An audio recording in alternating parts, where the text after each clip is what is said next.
Hello दोस्तों, स्वागत है आप सभी का हमारे यूट्यूब चैनल विधिकारी में। दोस्तों, इस वीडियो में हम बात करेंगे भारतीय साक्ष्य अधिनियम 2023 के प्रश्नों को। ये सारे प्रश्न एमसीक्यूज के रूप में हैं और यह एक पूरी श्रृंखला है, सीरीज है। और इस सीरीज के अंतर्गत इसके पहले हमने 2 वीडियो के माध्यम से कुल 100 प्रश्नों को अभी तक हल किया है और हमने धारा 17 तक के जो प्रावधान है उनको कवर कर लिए हैं। अब हम धारा 18 से आगे बढ़ते हुए इस वीडियो के अंतर्गत जो प्रश्न है उनको देखेंगे और यहाँ पर क्रम से कई वीडियो के माध्यम से हम इस पूरी अधिनियम को समाप्त करेंगे। अर्थात जितने भी धारा हैं, इसमें कुल 170 जो धाराएं बताई गई हैं और 12 अध्याय हैं, इन सबको हम कवर करेंगे। और सबसे संबंधित जो महत्वपूर्ण प्रश्न हैं, जो महत्वपूर्ण केस हैं, जो सिद्धांत हैं, इन सबको हम डिस्कस करेंगे। तो इसके पहले के अगर 2 पार्ट को आपने नहीं देखा तो उसको आप जरूर देखें। इसके अलावा दोस्तों, हमारे चैनल पर आपको भारतीय नागरिक सुरक्षा संहिता और भारतीय न्याय संहिता की कंप्लीट वीडियो उपलब्ध है। उनकी मास्टर वीडियो है और सारे पार्ट वाइज जो वीडियो है वो भी उपलब्ध है। आप उनको जरूर देखें और अपनी तैयारी को और भी बेहतर बनाइए। अगला प्रश्न है कि प्रश्न यह है कि क्या क के द्वारा ख को बेचा गया घोड़ा अच्छा है। अर्थात क जो है एक घोड़ा ख को बेचा है और इसी घोड़े को लेकर के एक विवाद है कि क्या यह घोड़ा अच्छा है या खराब है। जो ख है, जो खरीदार है, उससे बेचने वाला व्यक्ति कहता है कि जाकर के ग से पूछ लो, ग इसके बारे में सब कुछ जानता है। इसका तात्पर्य यह है कि जो घोड़े का स्वामी क है वह अपनी ओर से स्वीकृति देने के लिए ग को प्राधिकृत कर रहा है कि ग से जाकर के पूछो, उसको सब कुछ पता है और ग जो कुछ भी बताएगा उसके बारे में वह यह समझा जाएगा कि वह क ने कहा है। तो इसलिए अगर उस घोड़े के बारे में ग जो कुछ बातें स्वीकार करता है तो ग की स्वीकृति को यह समझा जाएगा कि वह क का स्वीकृति है। तो इसलिए ग का जो कुछ कथन होगा वह क्या समझा जाएगा, क की ओर से स्वीकृति समझी जाएगी। यह प्रावधान जो है आपको कहाँ दिया गया है, धारा 18 के अंतर्गत। और अगर आप पुरानी संहिता की बात करें तो यह प्रावधान जो है धारा 20 के अंतर्गत दिया गया था। अगला प्रश्न है, रेफरी या मध्यस्थ का निर्णय भारतीय साक्ष्य अधिनियम 2023 की किस धारा में समाहित है। तो जो आप धारा 18 के प्रावधान को देखे हैं तो इसमें वाद के पक्षकार के द्वारा अभिव्यक्त रूप से निर्दिष्ट व्यक्ति अगर कोई स्वीकृति करता है तो उस स्वीकृति को समझा जाएगा कि उसको वाद का पक्षकार ही किया है। जैसे कि आपने पिछले प्रश्न में देखा कि ए एक व्यक्ति है और बी एक व्यक्ति है, यह दोनों घोड़े को लेकर के आपस में संविदा करते हैं। ए कहता है कि इस घोड़े के बारे में जो कुछ भी पूछना हो आप जो है सी से पूछ लीजिए। तो यहाँ पर ए ने क्या किया, अभिव्यक्त रूप से सी को निर्दिष्ट किया है कि आप हमारी तरफ से स्वीकृति दीजिए। इसलिए सी जो कुछ भी कहता है तो सी का जो कथन होगा वह ए की तरफ से स्वीकृति होगा। यही प्रावधान जो है आपको धारा 18 के अंतर्गत दिया गया है। इसे ही रेफरी या मध्यस्थ का निर्णय कहा जाता है। तो यहाँ पर रेफरी जो है वह कौन हो गया, सी हो गया, ए और बी के बीच में, जो पक्षकारों के बीच में। अगला प्रश्न है, सामान्य नियम यह है कि स्वीकृति स्वीकृतिकर्ता के विरुद्ध साबित की जाती है, लेकिन भारतीय साक्ष्य अधिनियम 2023 की कौन सी धारा इस सामान्य नियम का अपवाद बताती है। तो स्वीकृति जो है वह स्वीकृतिकर्ता के विरुद्ध साबित की जाती है। इसका क्या तात्पर्य है, ये एक व्यक्ति है और इसने जो है अपने कार्य के संबंध में बी से स्वीकृति कर लिया है। तो बी से स्वीकृति कर लिया है और बाद में हो सकता है मुकर रहा हो या अपनी बातों से वह इनकार कर रहा हो। तो ऐसी स्थिति में बी जो है यह साबित कर देगा कि आपने ही इस बात को स्वीकारा था, कि आपने ही यह कार्य किया है, आपने ही यह अपराध किया है। तो यहाँ पर आप इसलिए अपने कार्य से क्या है, बाध्य हैं। इसीलिए कहा जाता है कि स्वीकृति जो है वह स्वीकृतिकर्ता के विरुद्ध ही साबित की जाती है। लेकिन कुछ परिस्थितियां ऐसी भी हैं जबकि ये जो व्यक्ति है इसने जो भी कार्य स्वीकार किया था उसको अपने ही विरुद्ध साबित कर सकता है कि हाँ, हमने इस बात को पहले ही स्वीकार कर चुका हूँ। तो यह पूछा जा रहा है कि किस धारा के अंतर्गत वह जो कोई व्यक्ति है अपनी स्वीकृति अपने ही पक्ष में साबित कर सकता है। तो अगर आप पुरानी संहिता की बात करें तो धारा 21 के अंतर्गत यही प्रावधान दिया गया था, लेकिन नई संहिता के अंतर्गत यह प्रावधान धारा 19 के अंतर्गत दिया गया है। और यहाँ पर 3 परिस्थितियां बताई गई हैं कि जब 3 परिस्थितियां ऐसी हैं, उन परिस्थितियों के अंतर्गत कोई मामला आता है तो कोई जो स्वीकृति करता है अपनी ही स्वीकृति को अपने पक्ष में साबित कर सकता है। मेंस का जो प्रश्न है यहाँ से अक्सर बनता है और बहुत महत्वपूर्ण है। यहाँ से प्रॉब्लम बेस्ड क्वेश्चन भी खूब पूछा जाता है, इसलिए आपको इस धारा को अच्छे तरीके से पढ़ना और समझना होगा। अगला प्रश्न है, क और ख के बीच में यह प्रश्न है कि अमुक विलेख असली है या नहीं। क कहता है कि वह असली है और ख कहता है कि वह कूटरचित है या नकली है। तो यहाँ पर जो प्रश्न है धारा 19 के पहले दृष्टांत पर आधारित है और इसमें जो आपका उत्तर होगा वह यह है कि ख का कोई कथन कि विलेख असली है क साबित कर सकेगा और क का कोई विलेख कथन की विलेख कूटरचित है इसको ख साबित कर सकेगा।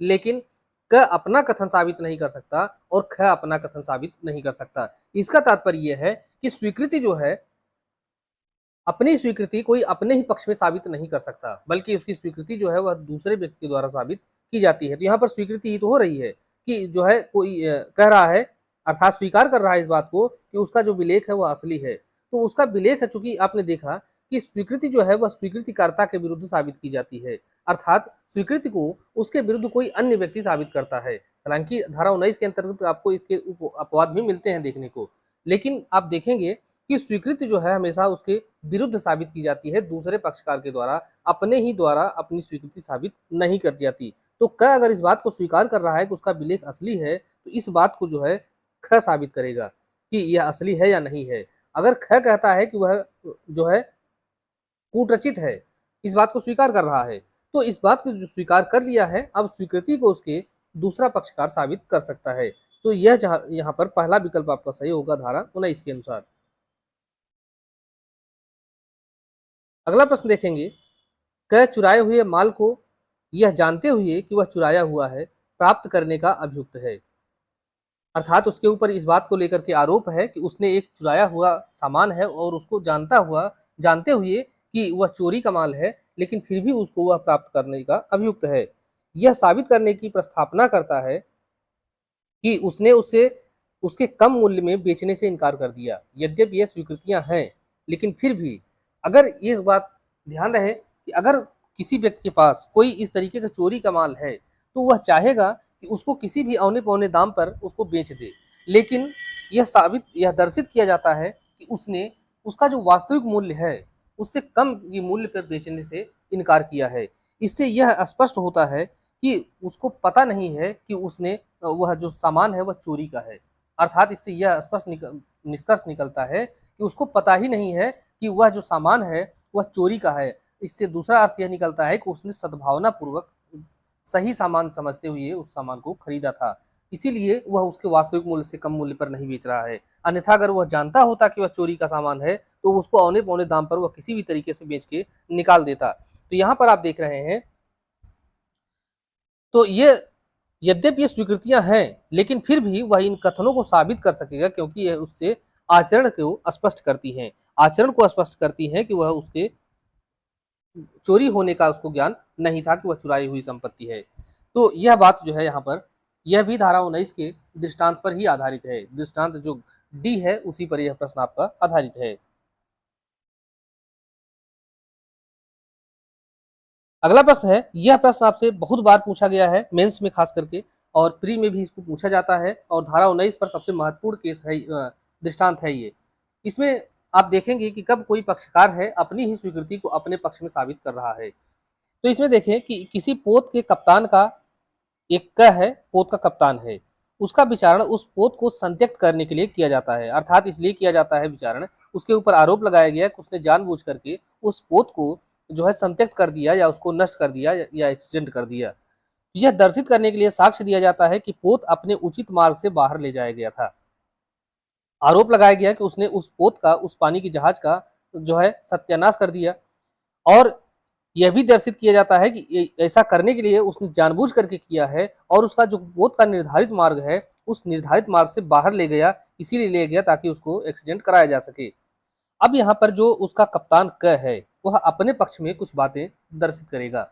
वह यह कहता है, अपने कारोबार के मामूली अनुक्रम में रखी जाने वाली पुस्तक पेश करता है साक्ष्य के रूप में, जिसमें वह संप्रेषण दर्शित हैं जो कि दिन प्रतिदिन किए गए थे और जिनसे उपदर्शित है कि पोत अपने उचित मार्ग से बाहर नहीं ले गया। तो यहाँ पर उसका जो यह एक डायरी पेश करता है, अब उसके ऊपर आरोप है कि उसने पोत को एक्सीडेंट करा करके उसको नष्ट कर दिया और ऐसा करने के लिए वह उस पोत को निर्धारित जो रास्ता है उस रास्ते से बाहर ले गया।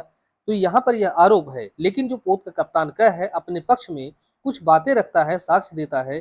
साक्ष्य के रूप में वह जो डायरी रोज रोज बनाता था उस डायरी को पेश करता है कि देखिए हम जब भी अपना पोत लेकर के निकलते हैं कौन से रास्ते अपना रहे हैं और उस दौरान हम क्या क्या कार्य कर रहे हैं, इस सारे कार्यों को हम इस डायरी में नोट करते हैं पर डे।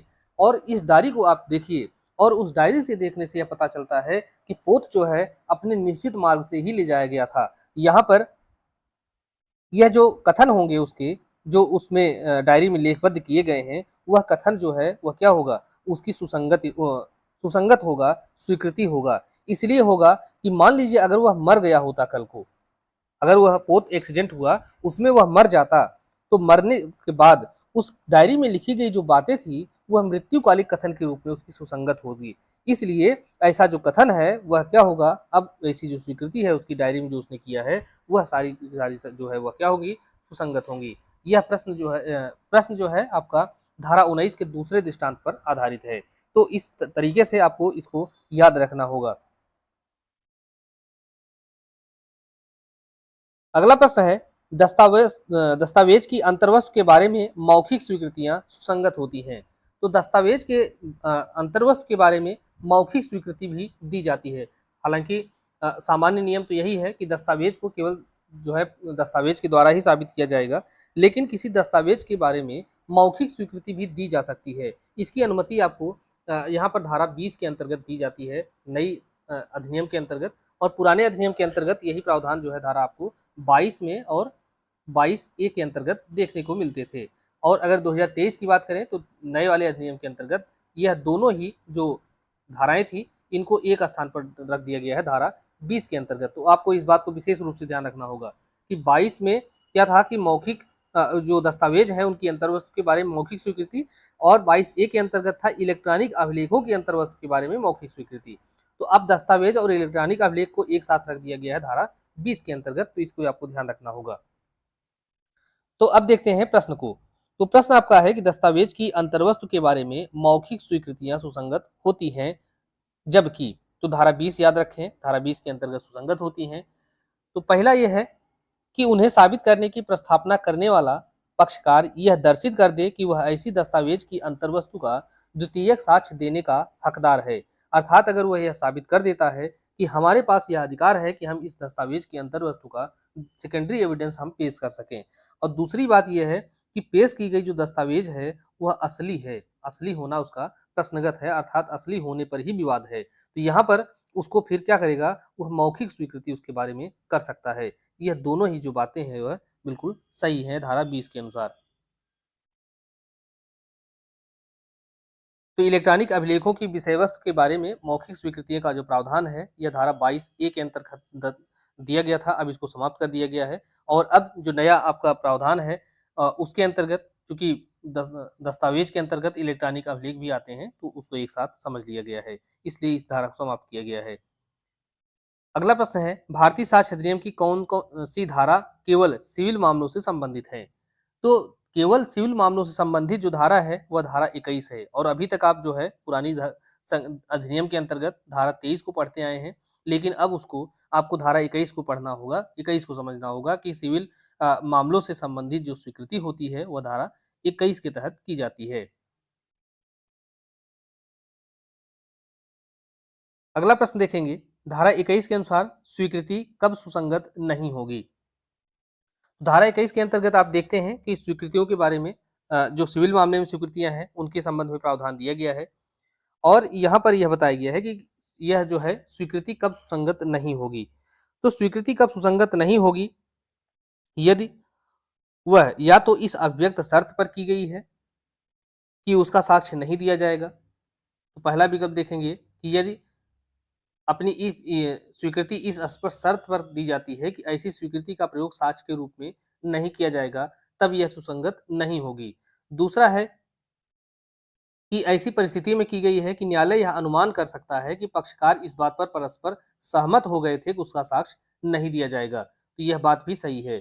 अर्थात इन दोनों ही मामलों में यह सुसंगत नहीं होगी। और तीसरा है कि आपराधिक मामलों से संबंधित है, तो आपराधिक मामलों से संबंधित नहीं है, अर्थात यह सिविल मामलों से संबंधित है। अर्थात इन सभी ही परिस्थितियों में धारा 21 के अनुसार जो अगर कोई स्वीकृति की जाती है तो वह क्या होगी, सुसंगत नहीं होगी। यह मेंस में आपसे कई बार पूछा गया है, इसलिए इसको विशेष रूप से ध्यान रखना है। अगला प्रश्न है, बिना किसी पूर्व धारणा से जारी किए गए संदेश या प्रतिकूल प्रभाव डाले बिना संसूचना। यह भारतीय साक्ष्य अधिनियम की किस धारा में संरक्षित है? तो यह धारा 21 के अंतर्गत संरक्षित है। हालांकि यह अभी तक जो है धारा 23 पढ़ते थे आप, लेकिन वर्तमान में धारा 21 है।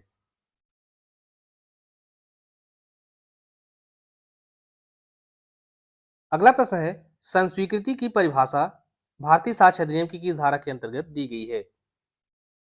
तो संस्वीकृति की परिभाषा कहीं पर नहीं दी गई है, क्योंकि आपने इसके पहले स्वीकृति को पढ़ा। स्वीकृति को परिभाषित तो किया गया है, लेकिन संस्वीकृति को कहीं भी परिभाषित नहीं किया गया है। तो यहाँ पर स्वीकृति की परिभाषा आपने कहाँ देखा? तो स्वीकृति की परिभाषा धारा 15 के अंतर्गत आपने देखा, लेकिन संस्वीकृति को कहीं पर भी परिभाषित नहीं किया गया है।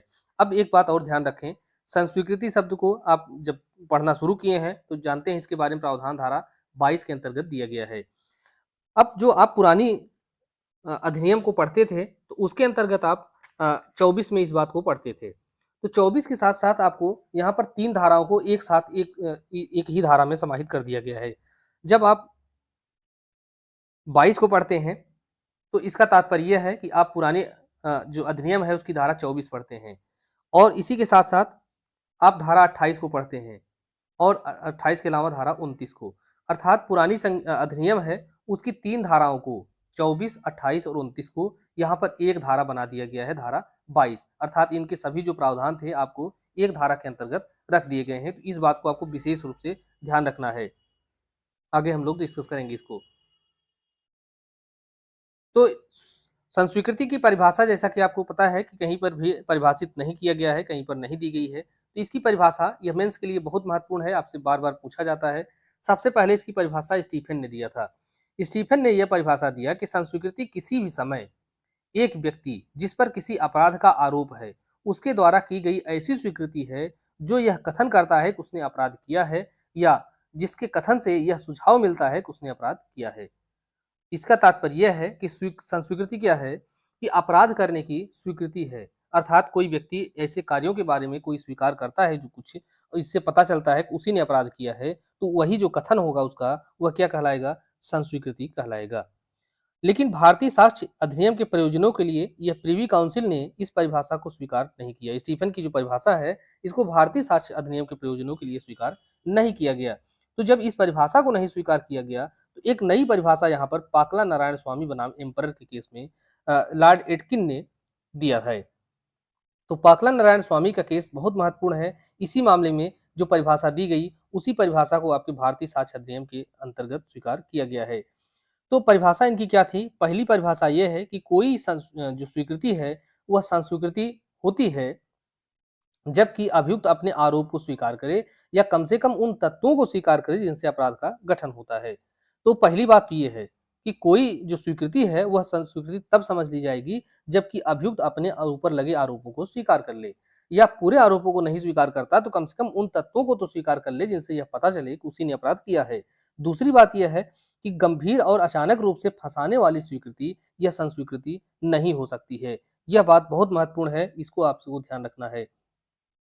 अर्थात कोई कथन जो मिश्रित प्रकृति का है और कुछ सीमा तक वह अभियुक्त को अपराध में फंसाता है और आंशिक रूप से उसको बरी कर देता है तो वह संस्वीकृति नहीं माना जाएगा। और इसी में मामले में कहा गया कि या तो उसका जो कथन है वह पूरी तरीके से जो है स्वीकृति हो, संस्वीकृति हो, या पूरी तरीके से वह इनकार करता हो कि उसने अपराध नहीं किया है।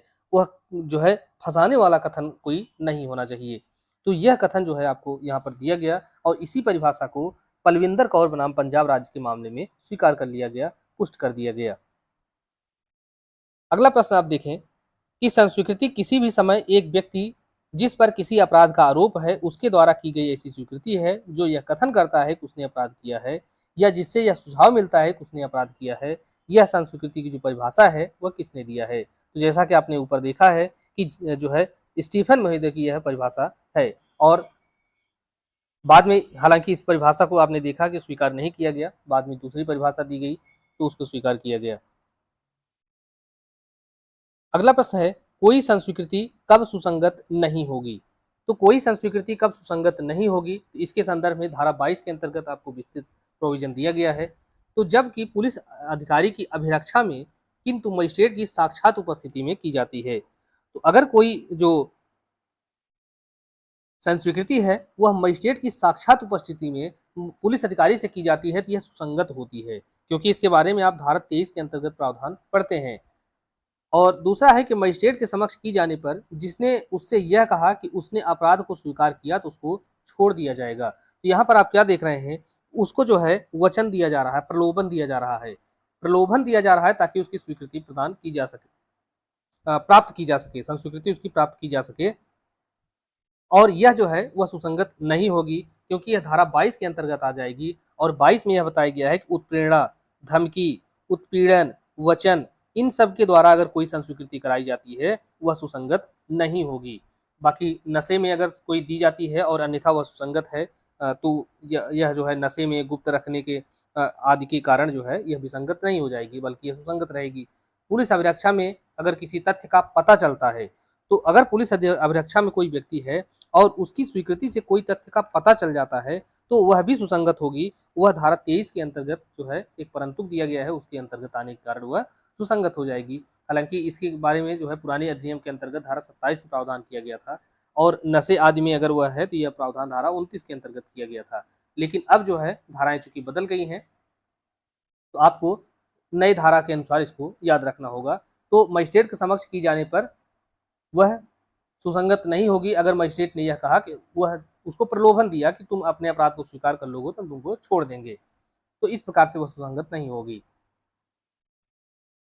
अगला प्रश्न है, कौन सा निर्णय प्राधिकारवान व्यक्ति के समझ संस्वीकृति से संबंधित है। तो प्राधिकारवान व्यक्ति अर्थात अगर कोई मालिक है और अपने नौकर को यह अपराध स्वीकार करने के लिए कहता है तो यहाँ पर जो नौकर है वह एक दबाव में आ जाता है, या कोई वरिष्ठ अधिकारी है अपने जूनियर अधिकारी से किसी अपराध को स्वीकार करने के लिए दबाव बनाता है, तो यह सब क्या है, यह स्वतंत्र जो है संस्वीकृति नहीं समझी जाएगी। तो इसलिए यह धारा 22 के अंतर्गत आ जाएगी और यह सुसंगत नहीं होगी। और यही जो है धारा 22 का जो प्रावधान है, आपको इस पर महत्वपूर्ण केस है प्यारेलाल भार्गव बनाम राजस्थान राज्य का मामला। यहाँ पर सर्वोच्च न्यायालय ने यह निर्णय दिया कि किसी संस्वीकृति को विसंगत बनाने के लिए यह पर्याप्त है कि उसके बारे में प्रतीत होता है कि वह उत्प्रेरणा आदि से प्राप्त की गई थी, चाहे इस बात का सबूत न मिले कि वह उत्प्रेरणा आदि अभियुक्त तक पहुंचाई गई थी या नहीं पहुंचाई गई थी।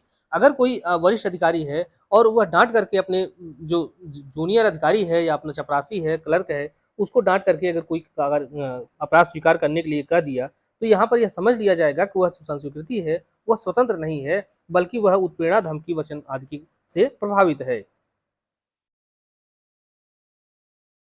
अगला प्रश्न है, गुप्त रखने के वचन के अधीन या उससे प्राप्त करने के लिए की गई प्रवंचना के परिणाम स्वरूप इस बात की जानकारी दिए बिना कि संस्वीकृति का साक्ष्य के रूप में उपयोग किया जाएगा, यह सुसंगत होगी। यह जो है किस धारा के अंतर्गत सुसंगत होती है। तो गुप्त रखने के वचन के आधार पर आप देख रहे हैं, तो धारा 22 को जब आप पढ़ेंगे तो धारा 22 के अंतर्गत ही, चूंकि यह जो है पुरानी अधिनियम के अंतर्गत धारा 29 में यह प्रावधान दिया गया था, लेकिन अब चूंकि संस्वीकृति के बारे में जो प्रावधान है वह धारा 22 में रखा गया है, और 22 के अंतर्गत ही जैसा कि आपने देखा 3 धाराओं को समाहित कर दिया। जो पुरानी 3 धाराएं थी, एक तो धारा 24 थी, दूसरा जो है धारा 28 है, और तीसरा जो है धारा 29 है। इन 3 धाराओं को यहाँ पर एक स्थान पर रख दिया गया जो पुरानी अधिनियम के अंतर्गत थी। तो धारा 22 के अंतर्गत 2 परंतुक लगाए गए हैं। पहले परंतुक के अंतर्गत यह बताया गया कि अगर संस्वीकृति जो है वह किसी उत्पीड़ना, धमकी या प्रपीड़न या वचन से कारित हुई है, और ऐसा जो उत्पीड़ना, धमकी है उसका प्रभाव समाप्त हो जाता है, उसके बाद संस्वीकृति की जाती है, तो सुसंगत होगी। यह बात बताइए पहले जो है परंतुक के अंतर्गत। दूसरा परंतुक जो है, जो कि आपको पुरानी अधिनियम की धारा 29 थी, उसके अंतर्गत यह प्रावधान दिया गया कि अगर अभियुक्त ने संस्वीकृति जो है उसकी अन्यथा सुसंगत है, तो वह केवल इसलिए विसंगत नहीं हो जाएगी कि वह गुप्त रखने के वचन के आधार पर, अर्थात गुप्त रखने का वचन देकर के वह उसको प्राप्त की गई थी। इसे ही न्यायिकेतर संस्वीकृति भी कहा जाता है। धारा 22 के अंतर्गत यह प्रावधान किया गया है। अगला प्रश्न है, स्वयं से बात करते हुए भी संस्वीकृति हो सकती है। संस्वीकृति को किसी अन्य व्यक्ति को सूचित किया जाना आवश्यक नहीं है। यह किस मामले में निर्धारित किया गया। अर्थात एक व्यक्ति जिसने अपराध किया है, और कुछ व्यक्तियों की आदत होती है वह खुद से ही बात करते हैं, बड़बड़ाते रहते हैं। अगर कोई व्यक्ति अपराध किया है और वह अपराध के बारे में खुद से ही कुछ बातें कर रहा है, कुछ बड़बड़ा रहा है, तो ऐसी स्थिति में उसकी जो बातें हैं, स्वयं से जो वह बोल रहा है, किसी ने व्यक्ति ने उसको सुन लिया, अधिकारी ने किसी सुन लिया या जिसने भी उसको सुना, वह न्यायालय को अगर इस बात को सूचना दे देता है या न्यायालय के समक्ष वह खुद ही इस बात को अपने से ही बात करते हुए अगर स्वीकार कर लेता है, तो वह संस्वीकृति माना जाएगा। जरूरी नहीं है कि उसको किसी व्यक्ति को सूचित किया जाए। साहू बनाम उत्तर प्रदेश राज्य का केस है, इस जो है इसी मामले में यह निर्णय दिया गया था।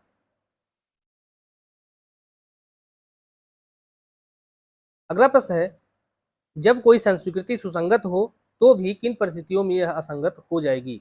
तो अगर कोई संस्वीकृति सुसंगत है तो वह इसलिए अन्यथा सुसंगत है, तो इसलिए वह विसंगत नहीं होगी कि वह गुप्त रखने के वचन के आधार पर की गई है। तो यहाँ पर हमसे पूछा रहा कब असंगत होगी, तो पहले में तो असंगत नहीं होगी क्योंकि पहले में वह सुसंगत रहेगी। दूसरा है, जबकि जो संस्वीकृति करने वाला व्यक्ति है वह नशे में था, अर्थात मत था, तब भी वह सुसंगत ही रहेगा क्योंकि वह अन्यथा सुसंगत है। तो केवल इस कारण से वह विसंगत नहीं हो जाएगा कि वह गुप्त रखने के वचन के आधार पर, नशे के आधार पर या ऐसे प्रश्नों के उत्तर में दी गई थी जिसका उत्तर देना अभियुक्त के लिए आवश्यक नहीं था। अर्थात यहाँ पर इनमें से किसी भी आधार पर वह विसंगत नहीं होगी। अर्थात इन सभी परिस्थितियों में अगर वह की जाती है और ऐसी संस्वीकृति अन्यथा सुसंगत है तो वह क्या होगी? सुसंगत होगी।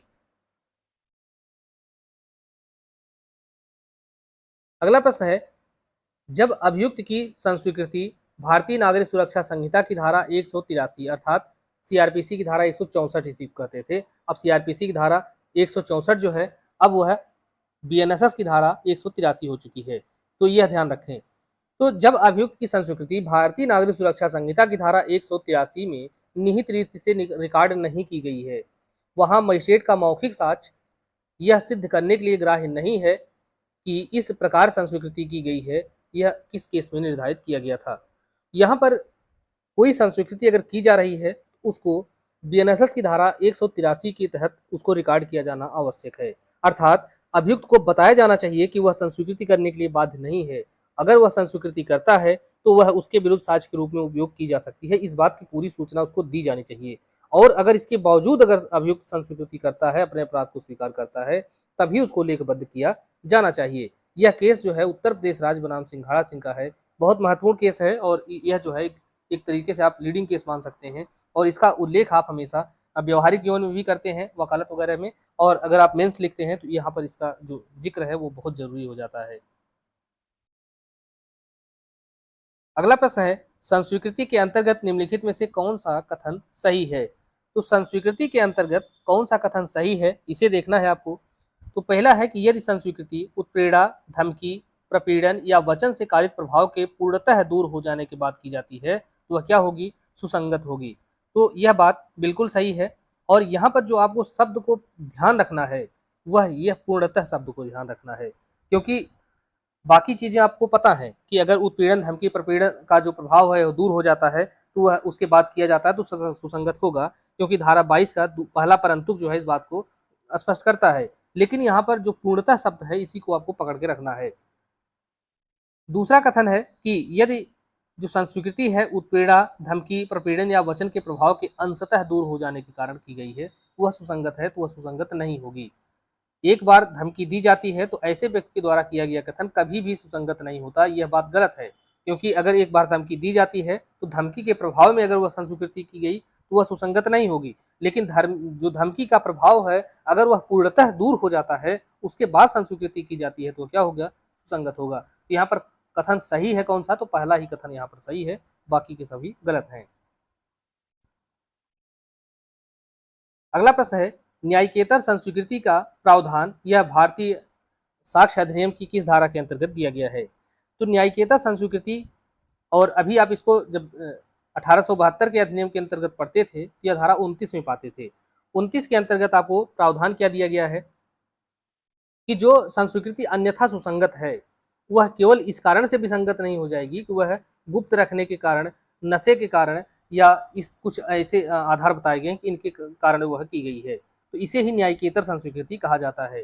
तो प्रावधान जो है धारा 22 के अंतर्गत दिया गया है लेकिन दूसरे परंतुक में दिया गया है, तो यह आपको विशेष रूप से ध्यान रखना है। क्योंकि पहले परंतुक के अंतर्गत आपको यह बताया गया है कि उत्प्रेरणा, धमकी, वचन का जो प्रभाव है पूरी तरीके से समाप्त हो जाता है, उसके बाद संस्वीकृति की जाती है तो सुसंगत है, यह पहले परंतुक में बताया गया है। दूसरे परंतुक में आप देख रहे हैं न्यायिकेतर संस्वीकृति के संदर्भ प्रावधान किया गया है। अगला प्रश्न है, न्यायिकेतर संस्वीकृति यदि स्वैच्छिक है तो अन्य साक्ष्य के साथ वह विश्वसनीय हो सकती है। इसका कारण क्या है? कारण यह है कि न्यायिकेतर संस्वीकृति साक्ष्य का एक कमजोर सूत्र है। यहाँ पर आप देख रहे हैं कि ए और आर दोनों सही हैं और आर ए की सही व्याख्या है। तो न्यायिक और न्यायिकेतर संस्वीकृति दो संस्वीकृति होती है, इस पर टिप्पणी लिखने के लिए मेंस में आता है। तो न्यायिक संस्वीकृति क्या है? तो ऐसी संस्वीकृति जो कि न्यायालय के समक्ष की जाए। अगर कोई अपराधी जो है न्यायालय के समक्ष अपने अपराध को स्वीकार करता है तो उसको न्यायिक संस्वीकृति कहा जाएगा। न्यायिकेतर से तात्पर्य यह है कि न्यायालय से इतर किसी भी व्यक्ति के समक्ष अगर कोई संस्वीकृति की जाती है उसे ही न्यायिकेतर संस्वीकृति कहा जाता है। तो यहाँ पर आप देख रहे हैं कि न्यायिकेतर संस्वीकृति क्या है? एक कमजोर सूत्र है, इसीलिए अगर यह स्वैच्छिक है तो अन्य साक्ष्य के साथ यह विश्वसनीय हो सकती है। अन्य साक्ष्य के साथ यह शब्द आपको महत्वपूर्ण है, इसको ध्यान रखना है। तो वह अकेले जो है वह महत्वपूर्ण नहीं होगी, बल्कि अन्य साक्ष्य के साथ वह संपोषक साक्ष्य के रूप में विश्वसनीय हो सकती है। अगला प्रश्न है, न्यायिकेतर संस्वीकृति वह है जो की जाती है। तो न्यायिकेतर संस्वीकृति आपने क्या देखा? न्यायिक संस्वीकृति तो वह होती है जो न्यायिक मजिस्ट्रेट के न्यायालय में की जाती है। तो यह क्या हो गई? न्यायिक संस्वीकृति हो गई। चिकित्सक के समक्ष, यहाँ यह सही है। मित्र के समक्ष, चिकित्सक और मित्र दोनों के समक्ष। तो यहाँ पर ज्यादा सही विकल्प जो है चौथा है कि न्यायिकेतर संस्वीकृति जो है वह मित्र से भी की जा सकती है, चिकित्सक से की जा सकती है, अपनी आत्मा की भलाई के लिए अपने आध्यात्मिक गुरु से की जा सकती है। अर्थात यहाँ पर न्यायिक मजिस्ट्रेट से या न्यायालय से भिन्न अगर किसी व्यक्ति के समक्ष की जाती है तो वह सुसंगत होगी, लेकिन पुलिस के समक्ष अगर की जाती है या उत्पीड़न, धमकी, वचन, लालच इस सब के प्रभाव में की जाती है तो सुसंगत नहीं होगी। अगला प्रश्न है, ए अपराध करने के बाद पुलिस के पास जाता है और संस्वीकृति करता है और अन्य सूचना देता है, यह संस्वीकृति क्या होगी? कोई व्यक्ति है वह अपराध किया, अपराध करने के बाद वह सीधे पुलिस के पास गया और पुलिस के पास जाकर के उसने अपराध को स्वीकार कर लिया, तो यहाँ पर उसका जो कथन है वह सुसंगत नहीं होगा। सुसंगत इसलिए नहीं होगा क्योंकि वह धारा 23 के अंतर्गत आता है। अभी तक आप धारा 25 पढ़ा करते थे, तो अब जो है धारा 25 क्या है? धारा 23 में बदल गई है। तो धारा 23 के अंतर्गत आएगा और 23 में यह बताया गया है कि किसी पुलिस अधिकारी से की गई कोई भी संस्वीकृति किसी अपराध के अभियुक्त के विरुद्ध साबित नहीं की जा सकती, अर्थात वह सुसंगत नहीं होगी। लेकिन 23 के अंतर्गत ही आप देखेंगे दूसरा खंड दिया गया है। दूसरा खंड यह बताया गया कि पुलिस के पास जाकर के अगर वह संस्वीकृति करता है लेकिन वहां पर मजिस्ट्रेट साक्षात उपस्थित हैं, तो मजिस्ट्रेट अगर व्यक्तिगत रूप से वहां पर उपस्थित हैं और ऐसी संस्वीकृति पुलिस से वहां पर की जा रही है तो यह समझ लिया जाएगा कि वह जो है सुसंगत है, वह साबित की जा सकती है।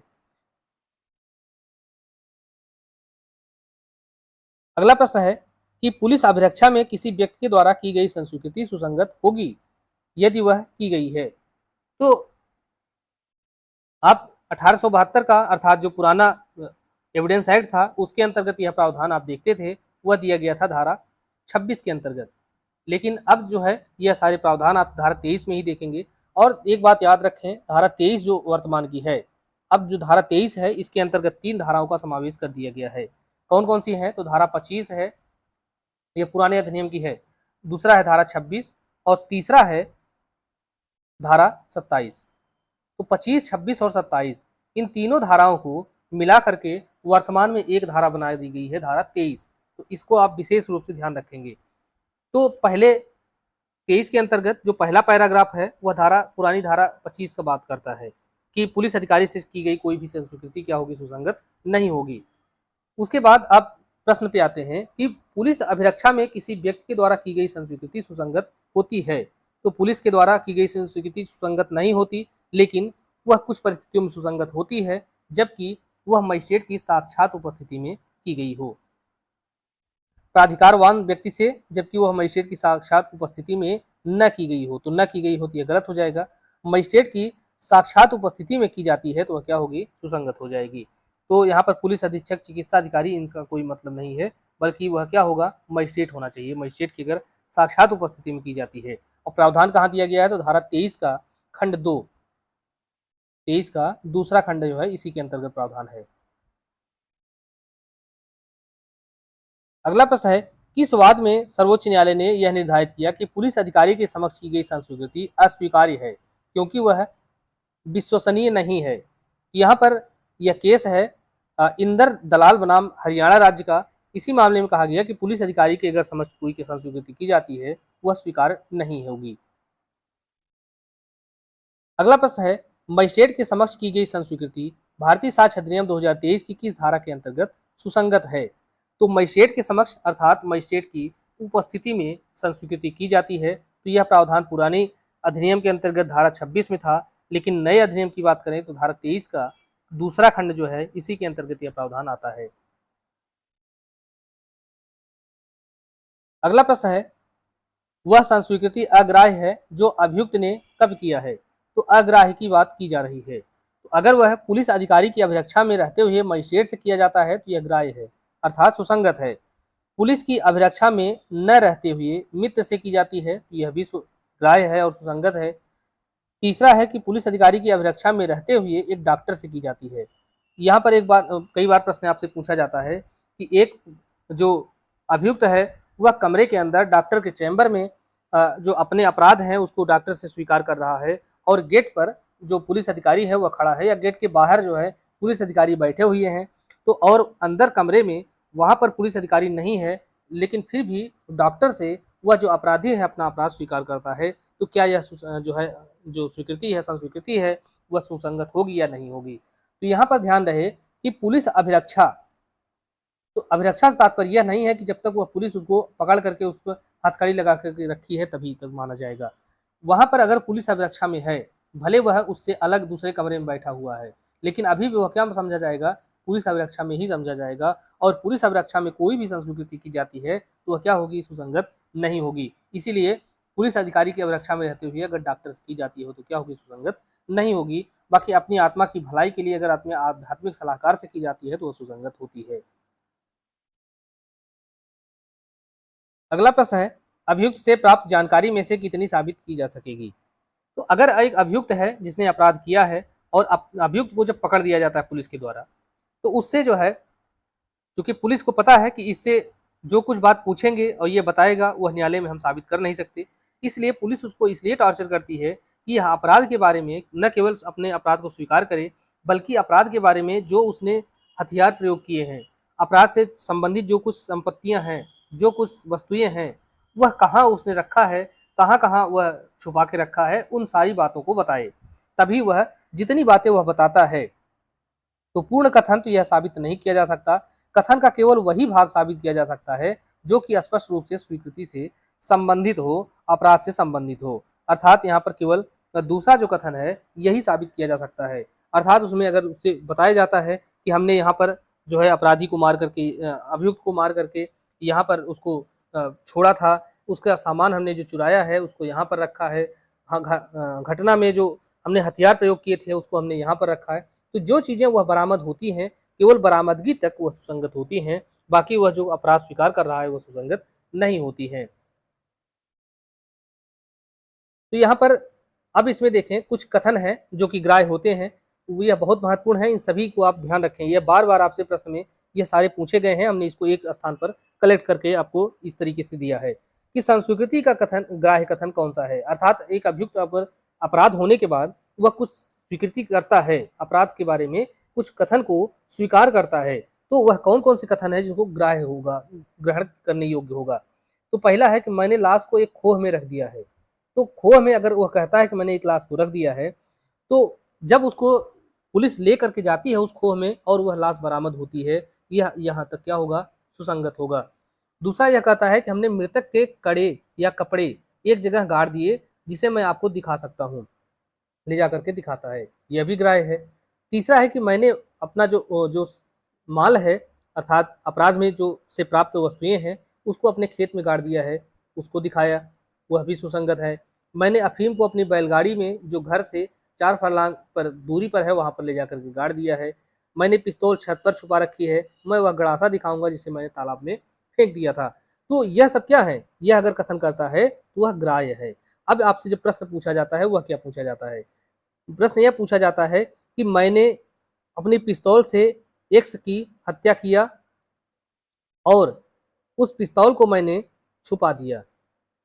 तो यह पूछा जाता है कि इसमें इस कथन का कौन सा हिस्सा ग्राह्य होगा, कौन सा ग्राह्य नहीं होगा। तो यह जो पहला हिस्सा है कि मैंने एक से उसकी हत्या किया, यह ग्राह्य नहीं होगा, और उस हत्या में प्रयुक्त पिस्तौल मैंने यहाँ पर छुपा दिया है, यह ग्राह्य हो जाएगा। तो पहला भाग ग्राह्य नहीं है, लेकिन दूसरा भाग ग्राह्य हो जाएगा। तो इस तरीके से आप देख रहे हैं यहाँ पर जो है आपसे कथन कारण के रूप में या कथन जो है पूछे जाते हैं, कौन सा सही है, गलत है। अब आप देखें जो ग्राह्य कथन आपने देखा, अब देखिए कौन सा कथन ग्राह्य नहीं होगा। तो पहला है, यह खून से लथपथ कपड़े मेरे हैं। अगर कोई व्यक्ति कहता है तो इसका तात्पर्य क्या है? इसका तात्पर्य यह है कि वह भले अपराध स्वीकार कर रहा है। अगर आप तत्काल देखें तो यह तो प्रतीत होता है कि यह अपराध अगर स्वीकार कर रहा है तो इसके साथ तुरंत अब विचारणा क्यों चले, क्यों मामले को इतना विलंबित किया जाए। तो इसमें यह भी हो सकता है कि एक अपराधी है, वह अपराध करके चला गया और अपने कपड़े को वहां पर छोड़ दिया, और जो दूसरा व्यक्ति है उस अपराधी को बचाने के लिए उस अपराध को खुद स्वीकार कर रहा है कि इस अपराध को उसने नहीं किया है, किसी और ने नहीं किया, बल्कि मैंने किया है, हमको पकड़िए। दूसरी बात यह है कि वह कुल्हाड़ी जिसे मैंने हत्या में प्रयुक्त किया है, जिसे मैंने हत्या में प्रयुक्त किया है वह कुल्हाड़ी है, यह बात सुसंगत नहीं होगी। लेकिन वह कुल्हाड़ी मैंने कहीं पर नदी में छुपा के रखा है, अगर वह कुल्हाड़ी बरामद हो जाती तो यह कथन सुसंगत हो जाएगा। लेकिन अगर वह बरामद होती है तब, लेकिन वह कह रहा है कि मैंने हत्या की है, तो सुसंगत नहीं होगा। तीसरा है कि मैंने मृतक को मार डाला, यह सुसंगत नहीं होगा और जमीन पर फेंक दिया, बिल्कुल सुसंगत नहीं होगा और ग्राह्य भी नहीं है।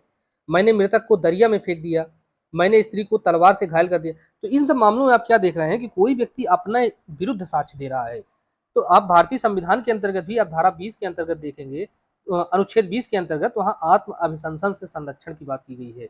तो कोई भी व्यक्ति अपने आप को ही दोषी नहीं बना सकता है। तो इसलिए यह जो है भारतीय संविधान का भी एक तरीके से उसके प्रावधान का भी अगर उल्लंघन होगा, अगर इस सब बातों को ग्राह्य मान लिया गया। इसीलिए यहाँ पर आप देखते हैं कि इन्वेस्टिगेशन होता है, बाकायदा पूरी जांच होती है, वह फॉरेंसिक जांच से लेकर के हर तरीके की जांच होती है।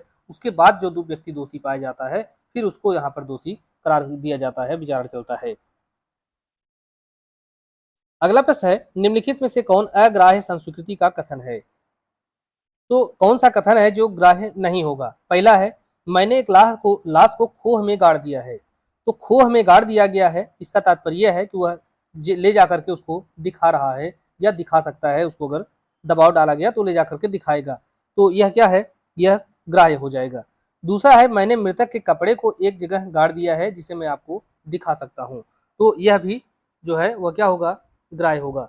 यह सब इसलिए ग्राह्य होंगे क्योंकि यह धारा 23 के अंतर्गत जो परंतुक दिया गया है उसमें आ रहे हैं, और उसमें यह बताया गया है कि अगर किसी तथ्य के बारे में अपराध से संबंधित चीजें प्राप्त होती हैं, अपराध के बारे में पता चलता है, तो वह सब ग्राह्य होंगी। तो यहाँ सब क्या है? अपराध के बारे में पता चल रहा है, मैंने माल को अपने खेत में गाड़ दिया है, इससे भी अपराध के बारे में पता चल रहा है, ये सब ग्राह्य होंगी।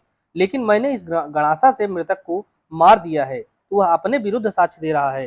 तो अपने विरुद्ध साक्ष्य दे रहा है, इसलिए यह धारा जो है 23 का परंतुक है, और पुराने अधिनियम के अंतर्गत यह धारा 27 में आता है। इसलिए यह सब क्या होगा? सुसंगत नहीं होगा और ग्राह्य भी नहीं होगा। अगला प्रश्न है, निम्नलिखित में से कौन ग्राह्य संस्वीकृति है? तो ग्राह्य कौन सा है? यह खून से लथपथ कपड़े मेरे हैं। तो कोई व्यक्ति अपने ही ऊपर आरोप लगा रहा है, अपराध को स्वीकार कर रहा है, तो यह क्या है? वह संस्वीकृति जो है ग्राह्य नहीं होगी। दूसरा है कि अभियुक्त ने वह कुल्हाड़ी दिखाई जिससे उसने हत्या किया था, तो यह बात जो है यह ग्राह्य होगी, क्योंकि वह कुल्हाड़ी जो है जो अपराध में प्रयुक्त होती है वह दिखाई है, वह बरामद हो गई है, इसलिए यह ग्राह्य होगी। मैंने मृतक को मार डाला और जमीन में फेंक दिया, यह ग्राह्य नहीं है। मैंने मृतक को दरिया में फेंक दिया, यह भी ग्राह्य नहीं है। अगला है कि पुलिस अधिकारी के सामने की गई संस्वीकृति तभी ग्राह्य होगी जबकि वह किसी कार्यपालक मजिस्ट्रेट की उपस्थिति में न की गई हो। तो एक बात आपको ध्यान रखना चाहिए कि यहाँ पर जो मजिस्ट्रेट शब्द का प्रयोग किया गया है वह कार्यपालक है या न्यायिक है, इस शब्द का कहीं पर यूज नहीं किया गया है, केवल और केवल मजिस्ट्रेट शब्द का प्रयोग किया गया है। तो इसलिए हम मान सकते हैं कि यहाँ पर मजिस्ट्रेट में दोनों आएंगे। वह किसी कार्यपालक मजिस्ट्रेट की उपस्थिति में न की गई हो, तो न की गई है तो वह ग्राह्य नहीं होगी, गलत है ये। दूसरा है कि वह सह अभियुक्त के विरुद्ध हो, तो जरूरी नहीं है कि अगर सह अभियुक्त के विरुद्ध है तभी वह ग्राह्य होगी, अन्यथा ग्राह्य नहीं होगी। तीसरा है कि अभियुक्त के विरुद्ध उस सीमा तक साबित की जा सकती है जहां तक उससे किन्हीं तथ्यों के बारे में पता चलता है, तो वह क्या होगी, ग्राह्य हो जाएगी। तो तीसरा विकल्प सही होगा। अगला प्रश्न है, पुलिस अधिकारी के समक्ष की गई संस्वीकृति किसी अपराध के अभियुक्त व्यक्ति के विरुद्ध सिद्ध नहीं की जाएगी, ऐसा निर्णय किस केस में दिया गया था। तो पुलिस अधिकारी के समक्ष की गई संस्वीकृति है वह किसी अभियुक्त के विरुद्ध साबित नहीं की जा सकती है। यह क्वीन इम्प्रेस बनाम बाबूलाल का मामला है। बहुत महत्वपूर्ण केस है इस विषय पर और इसको कई बार पूछा गया है। अगला प्रश्न है, पुलिस अभिरक्षा में एक अभियुक्त बताता है कि वह चाबी जिसके द्वारा उसने तिजोरी खोलकर चोरी की है अपने घर के आंगन में रखी है। यह सूचना किस सीमा तक साबित की जा सकेगी। तो यहाँ पर आप देखें, यहाँ पर इस स्टेटमेंट में, इस संस्वीकृति में दो भाग हैं। पहला यह है कि वह चाबी जिसको उसने तिजोरी खोला, जिससे तिजोरी खोला है और चोरी किया है, पहला कथन ये हो गया, पहला भाग ये हो गया। दूसरा भाग यह है कि उसको अपने आंगन में रखा है। तो यहाँ पर जो साबित किया जा सकता है वह साबित ये होगा कि चोरी करने का अपराध है, कि हमने चोरी किया, यह साबित नहीं किया जा सकता, ग्राह्य भी नहीं होगा। तिजोरी का ताला खोलना यह भी ग्राह्य नहीं होगा। तिजोरी का ताला खोल करके चोरी करना और साक्ष्य को नष्ट करने, यह भी ग्राह्य नहीं होगा। चाबी का जो घर में आंगन में रखा है और ले जाकर के उसको दिखाता है, यह ग्राह्य हो जाएगा और यह सुसंगत भी होता है। बाकी की जो बातें हैं यह सुसंगत और ग्राह्य नहीं होंगी। तो यह आपको विशेष रूप से ध्यान रखना है धारा 23 के अंतर्गत जो परंतु दिया गया है। अगला प्रश्न है, किस वाद में यह कहा गया कि भारतीय साक्ष्य अधिनियम 1872 की धारा 27 इस अधिनियम की धारा 24, 25 और 26 का अपवाद है। यहाँ पर आपको धारा 27 के अंतर्गत प्रावधान क्या किया गया था, जो कि आज धारा 23 का परंतुक है। जो 23 का परंतुक है यही जो है पुराने अधिनियम के अंतर्गत धारा 27 है। 27 के अंतर्गत प्रावधान क्या किया गया है कि अभियुक्त से प्राप्त जानकारी में से कितनी साबित की जा सकती है। अभियुक्त एक व्यक्ति है, इससे कोई जानकारी प्राप्त होती है। इससे जानकारी दो तरीके से प्राप्त होती है। पहला तो यह बाह्य तरीका है कि उसने अपराध से संबंधित जो हथियार है, खून से लथपथ कपड़े हैं, चोरी से प्राप्त वस्तुएं हैं, यह सब कहाँ रखा है। एक तो यह। दूसरा है कि अभियुक्त की जो शरीर से प्राप्त की जाती है, जैसे डीएनए टेस्ट करके, पॉलीग्राफी टेस्ट के माध्यम से, या अन्य जो तरीके हैं उनको बेहोश करके जो उससे नार्को टेस्ट है, इस सब चीज़ों से जो एविडेंस प्राप्त किए जाने का प्रयास किया जा रहा है। तो अपराध से संबंधित चीज़ें तो उससे बरामद हो रही हैं, एक तो बाह्य रूप से, दूसरी आंतरिक रूप से, लेकिन यहाँ पर सुसंगत कितना होगा, कहाँ तक होगा, इसकी बात की जाती है धारा 27 के अंतर्गत, क्योंकि अभियुक्त से ही दोनों जानकारियां प्राप्त हो रही हैं। और इसी केस है इनायतुल्लाह बनाम महाराष्ट्र राज्य। इसी मामले में कहा गया ये जो धारा 27 है ये धारा 24, 25, 26 का अपवाद है। ये बहुत महत्वपूर्ण केस है। एक तरफ तो यह कहा जा रहा है कि अभियुक्त अगर स्वतंत्रता पूर्वक कोई चीज बताता है तभी हम उसको ग्राह्य मानेंगे, अन्यथा अगर उसको उत्पीड़ना धमकी वचन देकर के कोई चीज प्राप्त किया जा रहा है तो हम उसको सुसंगत नहीं मानेंगे। 25 बताया जा रहा है कि पुलिस के द्वारा अगर कोई चीजें उससे बुलवाई जाती हैं, उससे पूछा जाता है तो उसको हम सुसंगत नहीं मानेंगे। और 26 में यह कहा जा रहा है कि पुलिस के द्वारा अगर कोई चीज़ें जब तक मजिस्ट्रेट की साक्षात उपस्थिति में नहीं पूछी जाती हैं तब तक हम उसको सुसंगत नहीं मानेंगे। लेकिन जो है धारा 27 के अंतर्गत आप देख रहे हैं कि उसको बेहोश करके उससे डीएनए टेस्ट निकाला जा रहा है और घटना में जो कपड़े प्राप्त हुए हैं उस पर खून के धब्बे जो हैं, उन खून के धब्बे से उसके डीएनए को मैच कराया जा रहा है। तो इस प्रकार से यहाँ पर एक अंतर्विरोध की स्थिति पैदा हो रही है। राइट टू प्राइवेसी का भी मामला यहाँ पर निकल करके आ रहा है। तो इसलिए जो है यहाँ पर इसी में एक सेल्वी बनाम कर्नाटक राज्य का भी केस है, वो भी बहुत महत्वपूर्ण केस है। वह सारे केस को आप यहाँ पर देखेंगे, समझेंगे। मेंस का बहुत बेहतरीन क्वेश्चन इस पर बनता है और आप इसको अच्छे तरीके से याद करके तैयार करके लिख भी सकते हैं। अब यहाँ पर जो धाराएं प्रयुक्त हुई हैं उसको भी आप देख लें तो इंडियन एविडेंस एक्ट की धारा 24 थी, वर्तमान में वो धारा 22 है। धारा 27 जो थी वह धारा 23 का परंतुक है और 25 और 26 जो थी वह धारा 23(1) और 23(2) इस रूप में दिया गया है। अगला प्रश्न देखते हैं, साक्ष्य अधिनियम की धारा 27। तो 27 जो है बीएसए की धारा 23 का परंतुक है। इसकी उपयोगिता विशेष परिस्थितियों में पुलिस अभिरक्षा में अभियुक्त के द्वारा छिपाई गई अपराध से संबंधित वस्तु की जानकारी प्राप्त होना और उसके निर्देशन के अनुसार उसे प्राप्त किया जाना है। जिससे अपराध से संबंधित हथियार, कपड़े, आभूषण, मृतक या उसका शव आदि भी समावेश होता है। यह सिद्धांत किस केस में प्रतिपादित किया गया था? यह बहुत महत्वपूर्ण स्टेटमेंट है और इससे संबंधित अगर आपसे प्रश्न पूछा जाता है कि किस केस में यह नियम प्रतिपादित किया गया था, तो यह पी कोटैया या पुलकुरी कोटैया बनाम इम्परर का केस है। इसी मामले में यह प्रतिपादित किया गया था। धारा 27 से संबंधित कुछ अन्य महत्वपूर्ण केस हैं। तो धारा 27 से तात्पर्य यह है जो आपकी नई संहिता है उसकी धारा 23 का परंतु। तो इससे संबंधित जो केस हैं वह केस आपको एक स्थान पर देख लेंगे तो बेहतर होगा। कुलकुरी कोटैया अर्थात पी कोटैया नाम से भी पूछा जाता है तो इम्परर का केस, उत्तर प्रदेश राज्य बनाम देवमन उपाध्याय का मामला, इन री कामाक्षी का केस, स्टेट ऑफ पंजाब बनाम गुरनाम सिंह का केस, स्टेट बनाम अब्दुल हाफिज है, स्टेट बनाम अमील है, मोहम्मद इनायतुल्लाह बनाम महाराष्ट्र राज्य और स्टेट बनाम राम अवतार का केस। यह सारे केस जो है ये बहुत महत्वपूर्ण है और देवनारायण बनाम स्टेट। तो ये सारे केस आप ध्यान रखेंगे, यह बार बार पूछे जाते रहते हैं। अगला प्रश्न है किस प्रकरण में भारतीय साक्ष्य अधिनियम की धारा 27 अर्थात बीएसए की धारा 23 का परंतुक इसको संवैधानिक रूप से वैध ठहराया गया? तो यहाँ पर आपको बता दें 3 केस आप ध्यान रखें, तीनों को एक जगह नोट कर लें। पहला केस तो यह है, आप देख रहे हैं कि किस केस में धारा 27 को संवैधानिक माना गया।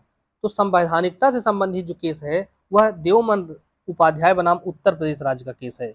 इसमें क्या बताया गया कि धारा 27 जो है वह क्या है, संवैधानिक है, वैध है और यह अनुच्छेद 14 के उल्लंघन के आधार पर इसको चुनौती दी गई थी। उसके बाद आप दूसरा केस देखें, इनायतुल्लाह बनाम महाराष्ट्र राज्य। इस मामले में कहा गया कि धारा 27, धारा 24, 25, 26 का अपवाद है।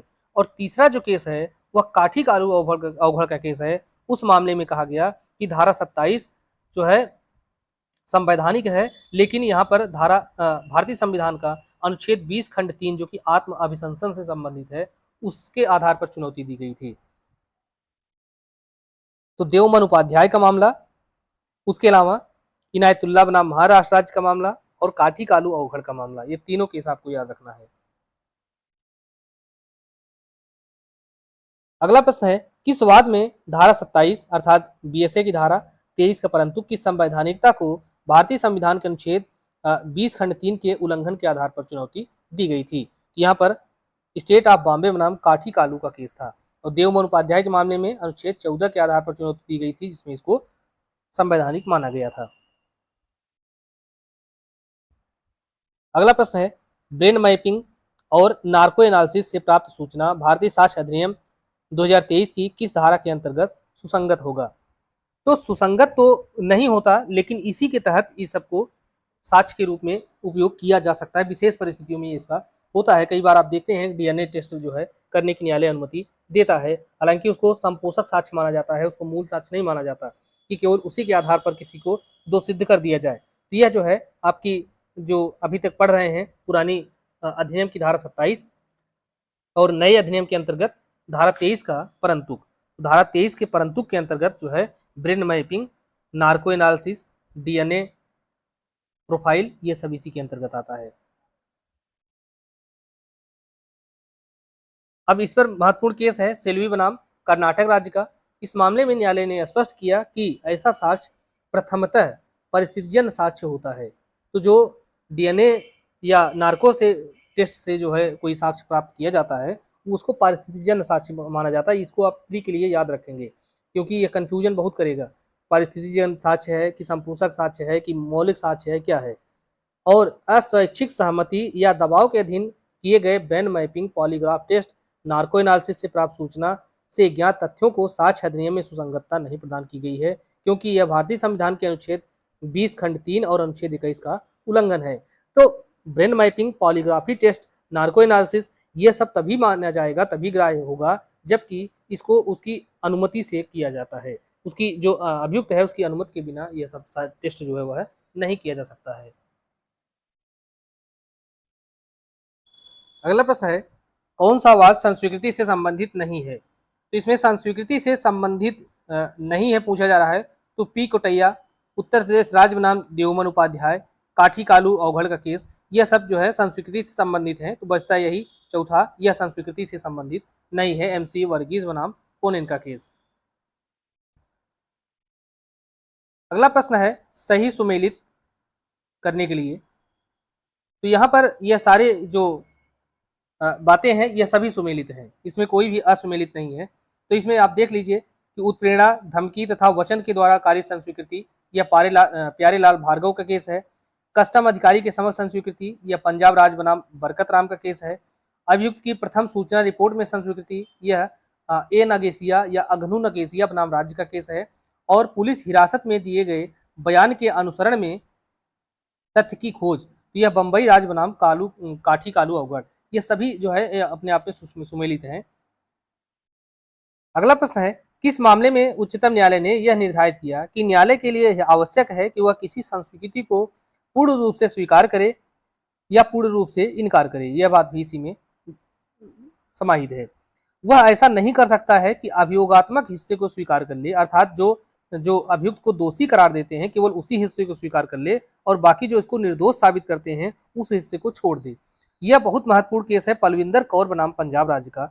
इसी मामले में यह निर्णय दिया गया था। अगर ध्यान होगा आपको तो इसी तरीके का स्टेटमेंट जो है आपको जो है संस्वीकृति की परिभाषा करते समय पागला नारायण स्वामी के मामले में भी दिया गया था। हालांकि इससे थोड़ा सा वह परिभाषा अलग है, लेकिन यह जो डिसीजन है यह आपका पलविंदर कौर बनाम पंजाब राज्य के मामले में दिया गया था। अगला प्रश्न है निम्नलिखित में से कौन सा वाद है जो केवल स्त्री की आंख के आंसुओं के साक्ष्य के आधार पर निर्णीत हुआ था। तो न्यायालय ने वो महिला की आंख की आंसुओं के आधार पर ही यहाँ पर जजमेंट दे दिया था और यह माना कि महिला जो है झूठ नहीं बोल रही है, वह सही बातें बोल रही है। पलविंदर कौर बनाम पंजाब राज्य का केस है, बहुत महत्वपूर्ण है। इसके फैक्ट अगर आप लोग किताब से देख लेंगे, इसके कहानी क्या थी वो पढ़ लेंगे तो हमेशा के लिए याद हो जाएगा।